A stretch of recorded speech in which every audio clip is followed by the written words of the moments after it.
Yo, Better Best Dog here, Fit Bully TV. Thank you guys as always for watching. Please like, subscribe, and share. Special episode here for you. So I'm at the airport right now. If you saw in the last episode, Trev said we got a special guest coming this weekend. Very, very eager kid, and you know, this is something we've never done before. So stay tuned. I'm here at the airport. I'm about to pick him up.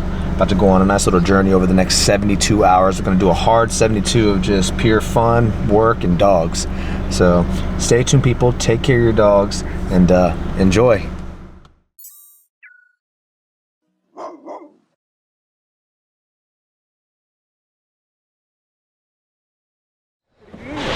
Jaleel? Nice to meet you, man. Jamarcus, man. Nice to meet you. Nice to meet you, man. Yo, order on camera. Look at that. We got him here. He's here, people. So he's about to go through a hard 72 of fun, working dogs. I got you, man. You want to throw your bag in there? Yeah, appreciate it. Absolutely, brother. Absolutely, man. Thank you. Absolutely. How's the flight? Oh, it was smooth. The landing was pretty rough, but everything else was pretty smooth. Bet, man. Bet. All right, people, stay tuned, man. We about to have a good time. What's going on, man? Jesus Christ. How you doing, man? Appreciate it, man. Likewise, my friend. Go on, man. After you. Oh, man. It's like Jesus Christ. He was like, I saw a monster. Oh, man. This is great. Hey, man, this is where all the crazy stuff goes down. How was the flight, man? You fly a lot? I used to. When I was in the military. Are you was in the military? Yeah, I was. How long was you in the military for? So, Yeah, man. Sit your bag down, boss. approximately close to 3 years. With some injuries there. Had to get out. Okay. Man, that boy was in the military. Where was you flying? You was overseas? Jamarcus been to Germany? Yeah, so I went to Germany once. I went to Italy twice. I've been to Okinawa, which is in Japan, Yeah, I know. 4 times. So it was, Is that food place that you gonna go to? Okinawa? Is it in the Okinawa? I don't know if it's in Okinawa. I know it's in Japan. Man, that's cool. Yeah. We're gonna have a good time, man. appreciate it. Would you look like or nothing? Really? All my pictures are on everything. I don't check nothing, bro. I don't even know. What is your last name? Wilson. Wilson. And your first name is Jaleel. Yep, Jaleel. See, I told you, Marcus, I don't know nothing about this dude, man. I literally have no clue. I asked him not one good question. I'm gonna ask you a couple good questions. You're young, so. But I'm like, bro, I don't know. I just think we can find something to do and put him in a good position. So, sometimes you gotta trust your gut, right? Yeah. But I'm betting on me every day, so it's one of those things where if I'm gonna bet against anybody, It's gonna be yourself. Yeah, I don't bet against myself. That's why I was like, yo, when I get back, go ahead and get you out here, man, so we can see what we can do. I think you could be advantageous, and then you get to see how all the back end stuff works too. Okay. There's a lot of people who need help, man, and I ain't Jesus Christ. Right. You know, and even he had 12 disciples, and people don't know that. In some cases, it's believed that he didn't travel more than 30 miles in his life because he sent them out to do the work. He literally gave them power to go and do everything. So I'm like, dude, I need to be more empowering, Right. so we can help some more folks. But we got to build a bigger business too, and that's a whole nother level of thinking that I don't think a lot of people understand. So we'll get there, man. But we'll let the dogs out here in a second, man. Hear a little bit more about your story. Then we'll do a sit down too. I think that'd be good. Okay. Get him on one of those good interviews. Okay. Yeah, man, I appreciate it. Can't be more grateful. It's crazy. Who's watching your dogs? My girlfriend. Okay. Yeah, I got her. So she's got meal preps down and everything. She got down to the T, everything. I couldn't leave them in the hands of nobody else. I'm not taking them to no kennels. So yeah. I was saying, no, that's always the hard part, man. Yeah, leaving them. Especially when they need a couple cups of dog food, you like this. Yeah, that was my hardest thing. Like seeing them this morning and like saying goodbye to them. Yeah, that was hard. That was hard. This is the longest that they've been away from me. 4 days. Yeah. Dang. How is it out in St. Louis? There's nothing up there. Nothing. So when you hit me up the night and presented the opportunity with me, and my mom, she was sitting right next to me. She was like, take it, jump on it, because there's nothing here, there's nothing there, nothing. Oh, yeah, no, I'm from Kansas City, Missouri, man. Yeah. I get it. Unfortunately, people in KC think they're doing a lot and it's not going on. Mm-hmm. By the time they even get something, Cali and everybody else then did it 100,000 times. Absolutely. Plus, you go, how do we grow here? Yeah. You can't grow when there's no economy. And an economy is important. There's a lot of, you see all the cars here? Yeah. You haven't, boy. I'm gonna wait till we get downtown so you like this, and this is small compared to Houston and Austin and other places. Okay. And so you say, man, where can I go and where can I grow? That's how I looked at it when I left. I was like, bro, I gotta go somewhere I can grow. DeMarcus will tell you, he's been down here for a few years, and you know, he's put it like this: he could go back, be closer to his son, in a sense, but you would literally get stuck. Like, you know, what do I do here? Yeah. That's how St. Louis is. Absolutely. What do I do? I'd rather test my luck here and go as far as I can than be somewhere where I can't go any further. Right. Like, you literally, and I did everything in Kansas City. I did everything. I've worked with top companies. I was at all the schools, Rockhurst, all the old lake that you go, there's nowhere else to be to take this thing. I gotta leave. So big opportunity here, and I'm glad your mom. She's right, bro. Yeah. You know how many Negroes sitting up there wishing they could have done more, and telling them old porch stories. Yeah. She told me, she was like, well, we actually had that conversation that night. And she was like, you know, she knows I'm not a big social media guy. She know I wasn't gonna take it and like, oh, I got this going on, put it on social media because there's way too many people that's envious of what you got going on. Oh yeah. Me and Max was talking about this. I wouldn't know. Yeah. I wouldn't know. You know, I tell you this: when you focus on the task, and the task wasn't social media, the task is the dogs. So when you don't get confused because we're not comparing, we're doing the work, and when I start responding to messages, there's a whole other piece. Yeah. You like, I shouldn't have been talking out in the first place. I was being nice. Yeah. That's the truth. I was 80 messages a day, and they still coming in. And you go, oh man, we good. Like, I wouldn't even know where to begin now. Before I was like, I knock them all out. It's 80. Get them take care. Now I'm like this. There's nothing for us to discuss because there wasn't nothing to discuss on that 83 followers. We were posting. We were taking care of the dogs. We were training the dogs. We were having a good time. I'm not concerned. Envy, unfortunately, I think it runs deeper in our blood. Yeah, black folks. Yeah.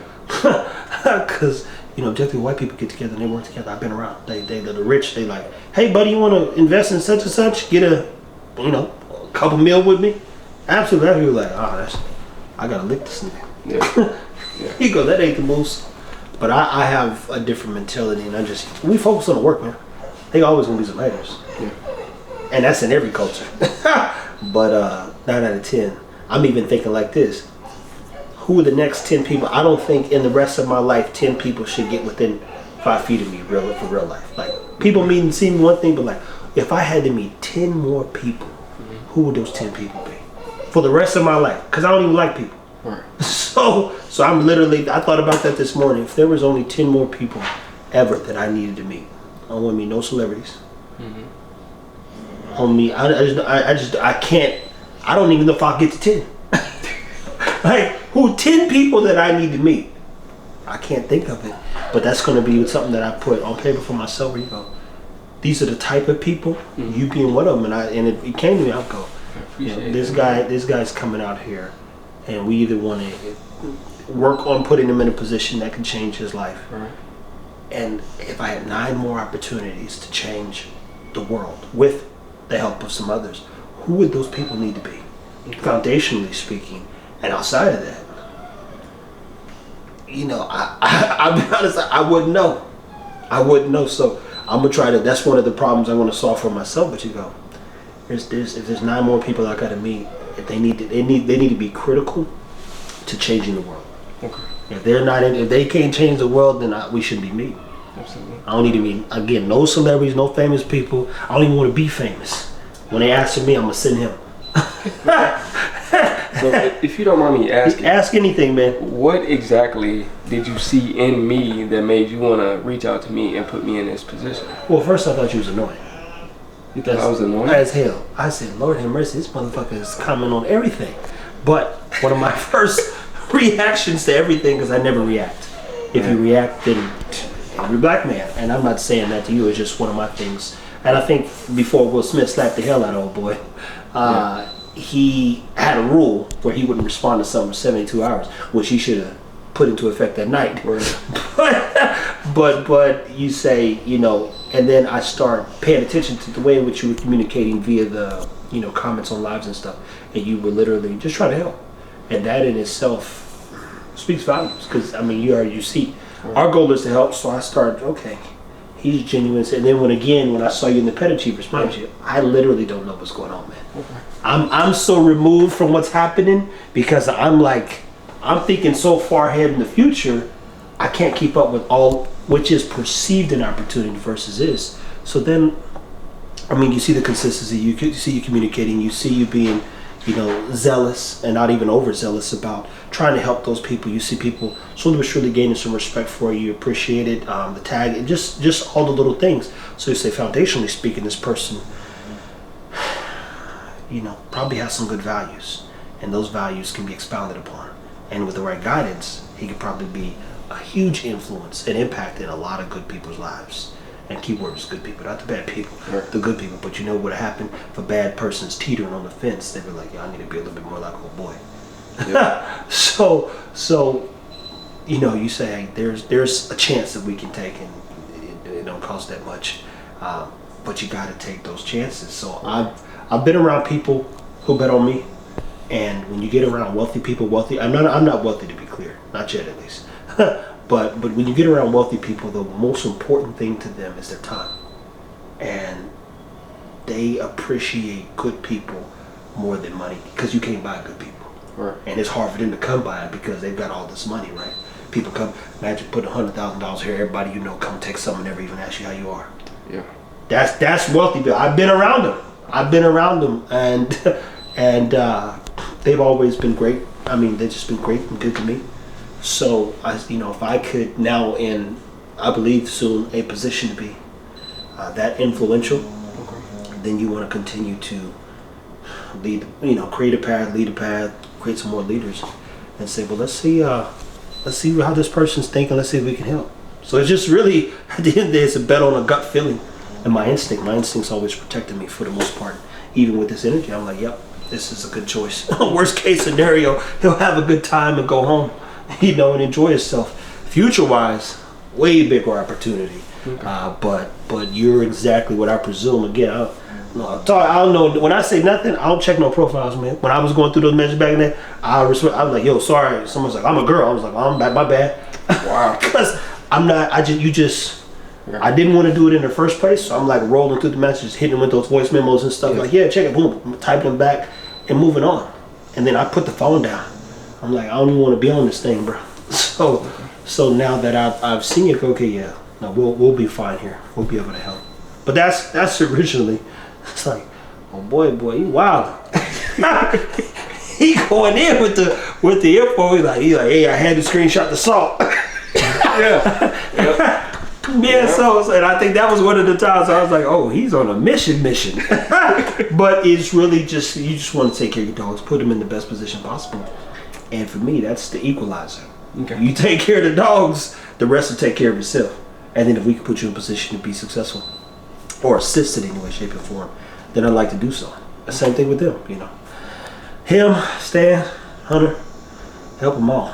Ruben, Chris, help them all, my friend. Hopefully it pays off. That's the goal, right? Okay. Absolutely. Yeah. So guys, listen. Jalil here. Jalil Wilson, to be clear. He is here visiting. Let me say this. I've got a big dream, high hopes, and some goals. And realistic, if I'm being honest, the dream ain't that big. To me, it's small.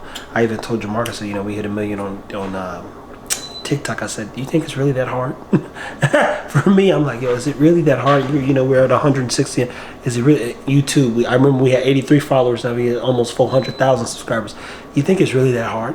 That's all my thing. Like, is it really that hard? Because, everyone Hunter put down in June. I mean, we're just now approaching a year being here and working through some stuff. And in my mind, it doesn't seem that hard. So what we're going to do next is going to be a little bit more complicated.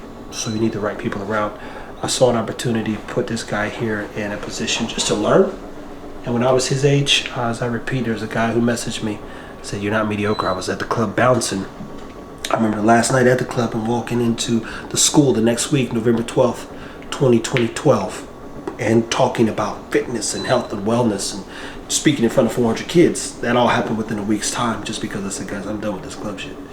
So from there, I built a lot of different small businesses, and I think this is going to be the last business I built. not realistically, but like the one that sets everybody up for success. And if he and others can be a part of things, and I'd love to participate. And let me be very candid, as you know, I'm clear as hell.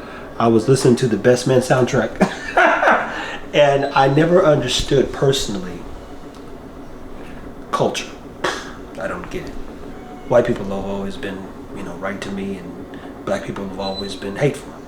It's just the truth. So when I'm looking at this, I'm listening to the song with Tyrese and R.L. Hill and all those guys, and you think there's this group, right? There's these African Americans together.